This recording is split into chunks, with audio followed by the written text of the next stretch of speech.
네, 오늘 저는 주신 말씀을 가지고 시몬의 찬양이라고 하는 제목을 가지고 하나님 말씀을 증거하겠습니다. 우리가 성탄절이 되면 교회에서 연극을 우리 학생들이 하곤 했는데요. 빈방이 있습니까? 라고 하는 제목의 연극을 했습니다.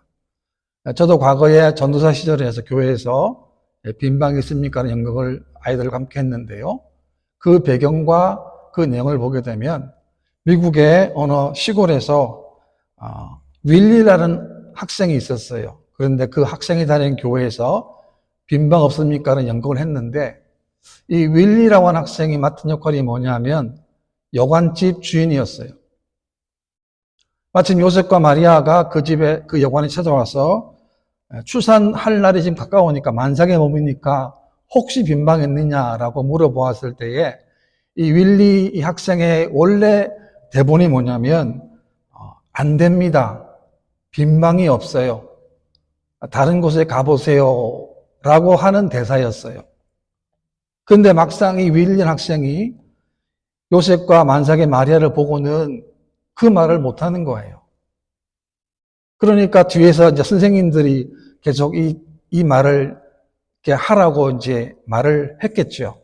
근데 이 윌리 학생은 들리는 대사를 하지 않고 자기 마음에 있는 말을 했습니다. 어떤 말을 했냐고 한다면 각본대로 하지 않고 눈물을 흘렸습니다. 그리고 내 방을 쓰세요.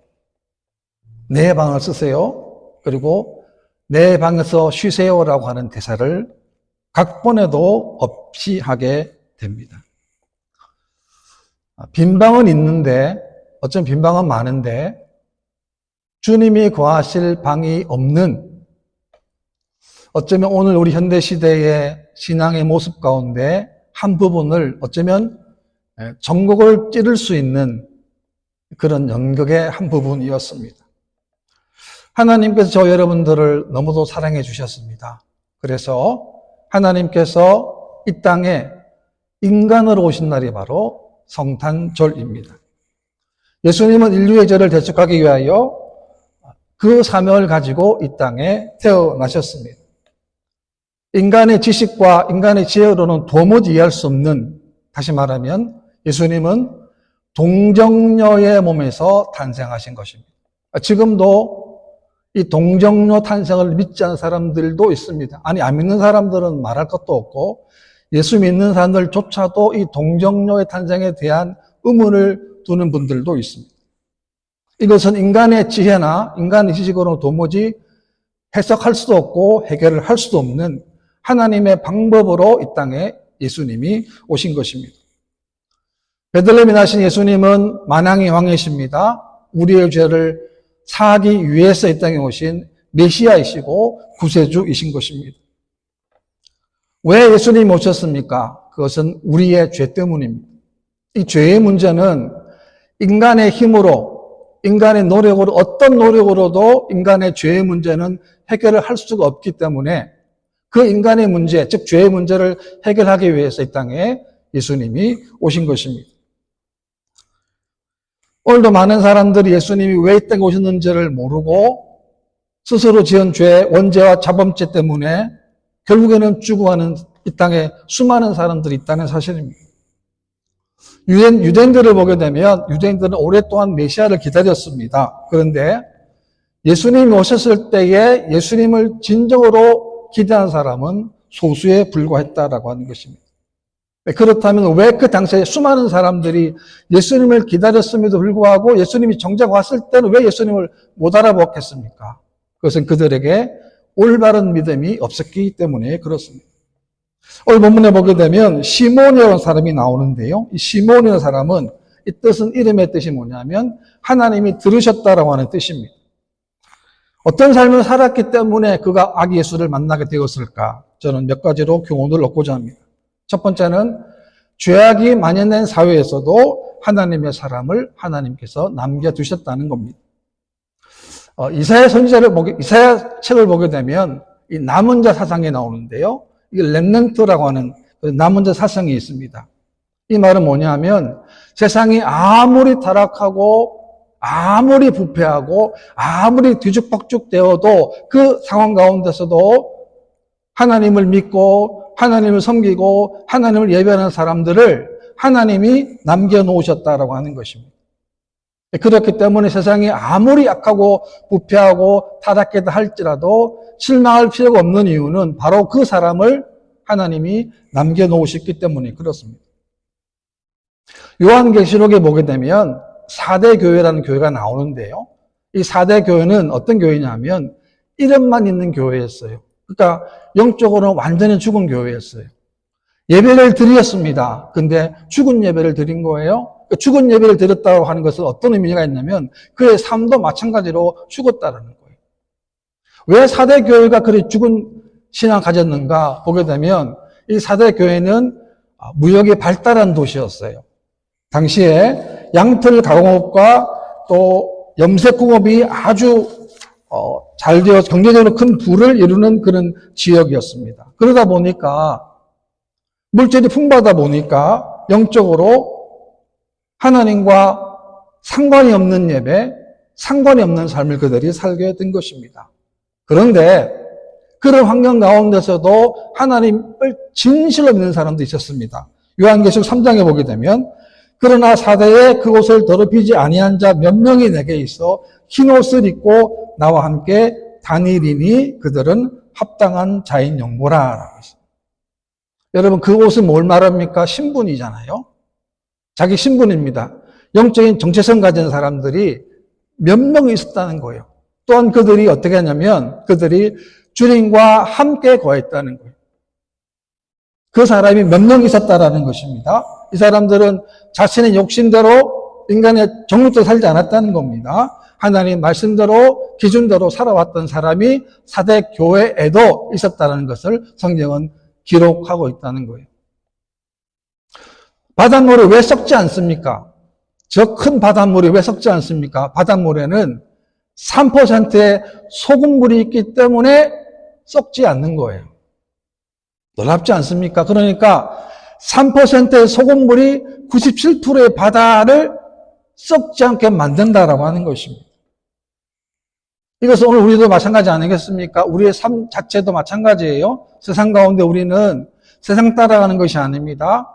내 욕심도 사는 것도 아닙니다. 언제나 하나님이 주시는 명확한 기준, 즉 다시 말하면 하나님 말씀대로 우리가 살아가는 것, 그것이 바로 3%의 성도의 삶이 되는 것입니다. 예수님 당시에도 예수님 탄생을 준비하는 사람들이 있었습니다. 세례 요한이 있었습니다. 동방박사도 있었습니다. 또 들에서 양치는 목자들도 있었다라고 하는 것입니다. 이것은 우리가 우리들에게 맡겨주신 그 일에 최선을 다하는 삶을 우리가 살아야 함을 말씀하는 것입니다. 제가 올해 한국을 방문했을 때 시골에 있는 교회를 방문하게 됐는데요. 아주 시골이었습니다. 아주 시골이었는데 시골이었음에도 불구하고 그 교회는 정말 따뜻한 사랑, 그 교회 안에 은혜가 보이는 거예요. 성도들과 간에 대화를 해보거나 예배를 드려보거나 찬양을 해보니까. 근데 그분들한테 제가 교회 기도 제목을 들어보았는데 어떤 기도 제목이 있냐 할까? 그분들 말씀하시는 것은 시골 교회다 보니까 청년이 없어요. 그러니까 제가 가보니까 전혀 없는 건 또 아니었어요. 시골 교회임에도 물론 연세 많으신 분도 많은데 그럼에도 불구하고 청년들이 좀 있어요. 그래서 그분들이 기도 제목이 뭐냐면 우리 교회에 청년들이 좀 많이 왔으면 좋겠다라고 하는 그런 기도 제목을 제가 들었습니다. 여러분 청년들이 시골에서 도시를 다 떠나다 보니까 교회가 청년들이 없다 보니까 그런 기도 제목을 나누는 것을 제가 들었습니다. 오늘날 멋있는 건물을 가지고 화려한 교회는 많이 있습니다. 최첨단의 시스템을 가지고 예배 시간에 정말 놀랄 정도 화려함의 극치를 이루는 사람의 줌을 끌기에 충분한 교회의 예배의 모습들도 있습니다. 그런데 예배를 드리고 난 다음에 느낌이 뭐냐면 말 구해 오신 예수님과 매치가 안 맞는 거예요. 너무 화려하게 정말 조명이나 모든 너무 화려한데 안 맞는 거예요. 제가 생각해 보았습니다. 우리 새해교회는 어떤 교회가 되면 좋겠는가? 우리 교회는 주님 앞에 있는 교회가 되었으면 참 좋겠습니다. 그리고 모든 성도님들이 남은 자와 같이 97%가 아니라 3%처럼 그런 남은 자가 되고 또 우리 교회는 비록 적지만 그런 남은 자를 남길 수 있는 교회가 되기를 바랍니다. 그것이 오늘 주시는 첫 번째 메시지인 것입니다. 두 번째는 이 시므온은 의롭고 경건하여 이스라엘의 위로를 기다리는 사람이었습니다. 25절인데요. 예루살렘에 시므온이라는 사람이 있으니 이 사람은 의롭고 경건하여 이스라엘의 위로를 기다리는 사람이다라고 했습니다. 의롭다는 것은 어떤 의미가 있냐면 하나님과의 관계가 올바른 사람이라는 것을 말하는 것입니다.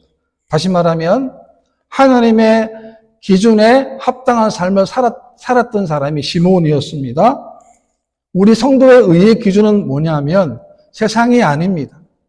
우리 성도의 의의 기준은 언제나 하나님이시고 하나님의 말씀이어야 하는 것입니다. 그렇기 때문에 이런 삶을 사는 시므온에게 하나님이 역사하신 겁니다. 또한 시므온은 경건하다라고 했는데 이 경건하다는 건 두 가지 뜻이 있는데 하나는 정말 독실하다는 뜻이 있고 또 하나는 신중하다는 뜻이 있어요. 우리가 사는 세상은 참으로 신중해야 될 것이 참 많습니다. 최근에 한국 통계를 보니까 한국에서 보이스피싱으로 지난 5년 동안의 피해액이 얼마냐? 무려 1조 6천억 원이었다고 합니다. 이 1조 6천억 원이 사기를 당한 거예요. 어떻게 사기를 당하는가? 두 가지가 있는데 첫 번째는 사칭하는 건데 대출을 빙자해가지고 더 좋은 이자를 주겠다라고 해서 통장 계좌번호를 주면 내가 더 좋은 이자를 주는 곳으로 내가 해주겠다 해서 여기서 많이 사기를 당한 거예요. 두 번째는 뭐냐면 검찰 수사관 사칭한 겁니다. 어떤 사람의 불법적인 일에 당신이 지금 당신의 통장에 연루되어 있는데 그것을 막아야 되는데 지금 통장이랑 계좌번호를 불러주면 막을 수 있다. 이런 식으로 해서 사람들에게 사기를 쳤는데 무려 1조 6천억 원이라고 합니다. 여러분 돈을 보면은 이런 사람들은 참 어리석은 사람이고 참 그런 사람이 아니에요. 아주 간교하게 아주 지능적으로 접근하기 때문에 그렇습니다. 또 하나 우리가 조심해야 할 게 뭐냐면 우리가 말세를 살기 때문에 이 악한 마지막 때 미혹하는 영들이 지금도 더욱 기승을 부리고 있다는 거예요. 네, 그렇기 때문에 우리들은 진리의 말씀을 잘 분별하고 또 진리에 붙잡힌 바 되어야 하는 것입니다. 이런 삶을 시므온이 살았고 또 시므온이 어떤 삶을 살았는가? 하나님의 이스라엘의 위로를 기다리는 사람이었다라고 성경은 기록합니다. 이 말은 뭘 말하냐면 메시아가 오셔서 이스라엘을 회복하실 때 받는 위로를 그가 기다렸다는 겁니다. 구약 말라기 선지자 이후에 400년 동안 하나님은 침묵하셨어요. 이스라엘 정치적으로 암흑기였습니다. 400년 동안 말씀이 없었다는 거예요. 지금 이스라엘은 로마의 압제를 당하고 있는 그 시간이었습니다. 더군다나 그 시대에 영감받은 선지자들이 나타나지 않는 시대였습니다. 그럼에도 불구하고 시므온은 하나님을 기다렸고 메시아를 기다렸다라고 하는 것입니다. 그렇습니다. 믿음은 뭡니까? 믿음은 기다림입니다. 약속의 말씀을 기다리는 거예요. 왜? 하나님이 약속하셨으면 반드시 이루시기 때문에 그렇습니다. 왜? 하나님이시기 때문에 그래요. 여러분, 사람의 약속은 언제든지 변개가 가능합니다.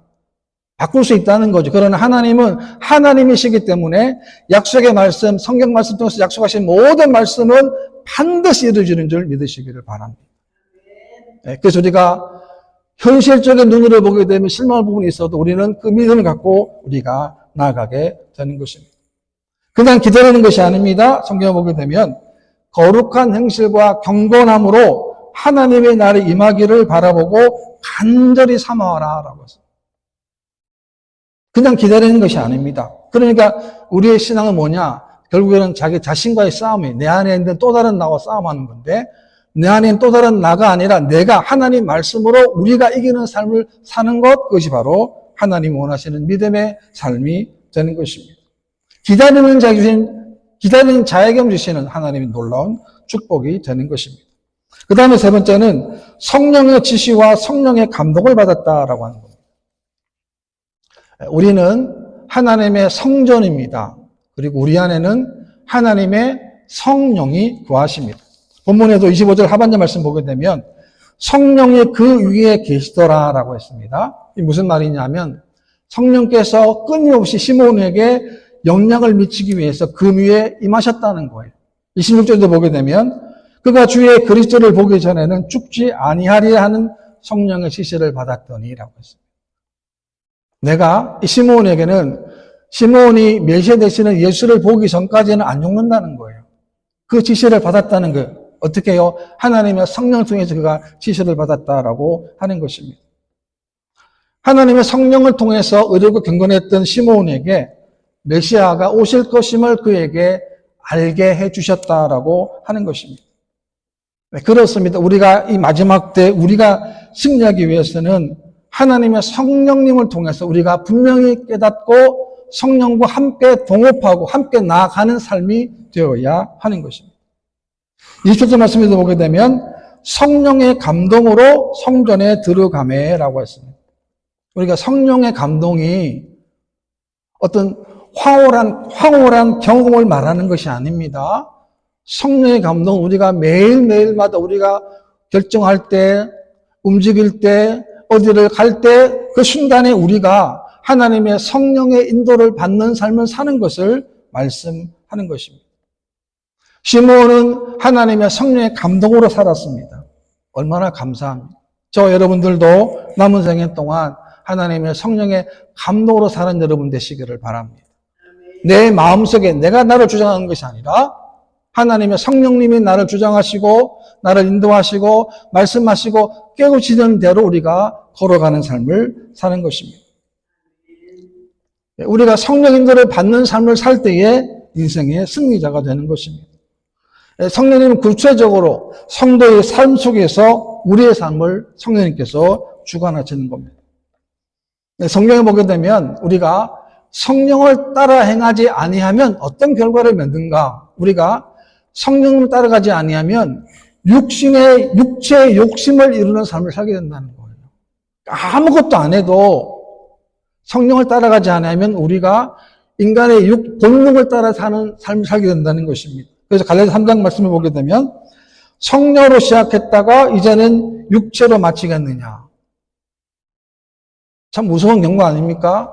뜨거운 성령으로 시작했는데 하다 보니까 하나님 성령의 인도를 받지 않고 내가 내 인생 결정하는 거예요. 그러다 보니까 성령으로 마치는 것이 아니고 육체로 마치겠느냐라고 경고하고 있다라고 하는 것입니다. 그렇습니다. 인간의 지혜나 인간의 지식이나 노력이 중요한 것이 아닙니다. 얼마나 성령님의 인도를 받았느냐가 중요한 거예요. 어떻게 성령 인도를 받았느냐가 중요한 거예요. 우리가 매일매일 살아가는데 내 마음속에 내 심령 속에 하나님의 영이 말씀하시면 그 말씀대로 우리가 따라가는 삶을 사는 것입니다. 로마서 8장 말씀에도 보게 되면 무릇 하나님의 영으로 인도를 받는 사람은 곧 하나님의 아들이라라고 했습니다. 무슨 말이냐면 아무나 하나님 인도를 받을 수 없다는 거예요. 하나님의 아들들만, 하나님의 자녀들 택한 성도들만 하나님 인도를 받게 되는 것입니다. 이런 삶을 살아야 건강한 믿음이 되고 건강한 신앙이 되는 것입니다. 여러분 잘 아시는 조지 밀러를 보게 되면 조지 밀러가 원래는 선교사가 되기 위해서 영어를 공부하러 런던에 갔었는데 그 당시 영국은 빈부의 차이가 극심을 해서 길거리에는 고아들이 굉장히 많았습니다. 그런데 고아들이 많이 있었지만 조지 밀러는 관심이 없었어요. 그 아이들에 대해서. 왜냐하면 그는 선교사 꿈이었기 때문에 그렇습니다. 그런데 그가 성경을 읽는 중에 시편 68편 5절 말씀이에요. 그의 거룩한 처소에 계신 하나님은 고아의 아버지시며 과부의 재판장이시라 라는 이 말씀이 가슴을 치기 시작한 거예요. 수많은 말씀이 있는데 이 말씀이에요. 그의 거룩한 처소에 계신 하나님은 고아의 아버지시며 과부의 재판장이시라는 이 말씀이 그의 가슴을 꽂히는 말씀이 되었고 결국에는 그가 선교사로 나가는 것을 포기하고 고아원을 돌보기로 마음을 하고 고아원 원장이 되었습니다. 여러분 그가 수천 명 되는 아이들을 먹이고 입히고 교육시키는데 많은 돈이 필요했지만 그러나 그는 구걸하지 않았고 대신에 그는 하나님 말씀을 가지고 엎드려 기도했습니다. 그럴 때마다 하나님은 그에게 놀라운 방법으로 필요한 물건들을 공급해 주신 거예요. 뭡니까? 하나님 말씀이에요. 예, 우리가 지난 한 주간 동안 우리가 뭘 암송했습니까? 우리 주 예수 그리스도로 말미암아 우리에게 승리를 주시는 하나님께 감사하노니. 이 우리가 외운다는 게 얼마나 귀한지 모르겠어요. 왜?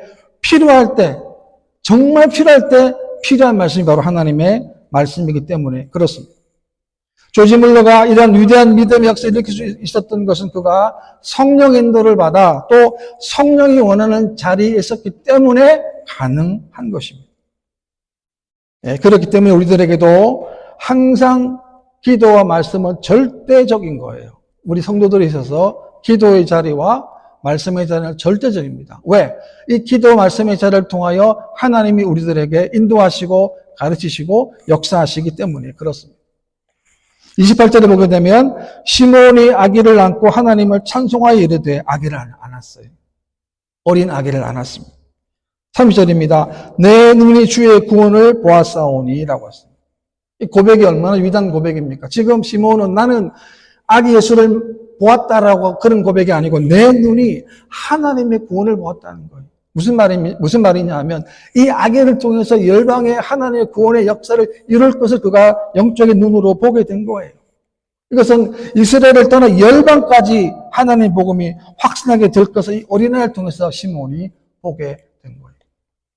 어떻게 가능했습니까? 하나님의 성령께서 함께 하셨기 때문에 가능한 겁니다. 이 세상에 가장 행복한 사람은 누구일까요? 그것은 예수님을 구주로 영접하고 섬기는 사람입니다. 반대로 가장 불행한 사람은 누구입니까?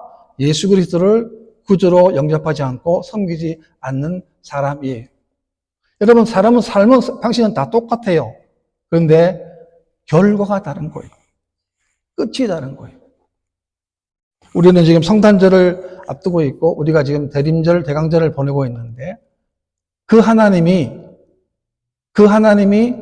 나를 위해서 이 땅에 예수님을 보내주신 거예요.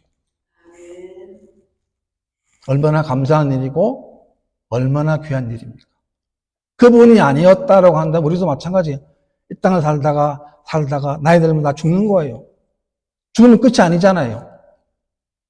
영원한 하나님 나라가 우리들에게 주어지게 됩니다. 이런 더 깊이 있는 그 주님의 사랑이 더 넘치는 그런 시간 보낼 수 있는 저와 여러분 되시기를 주님의 이름으로 축원합니다.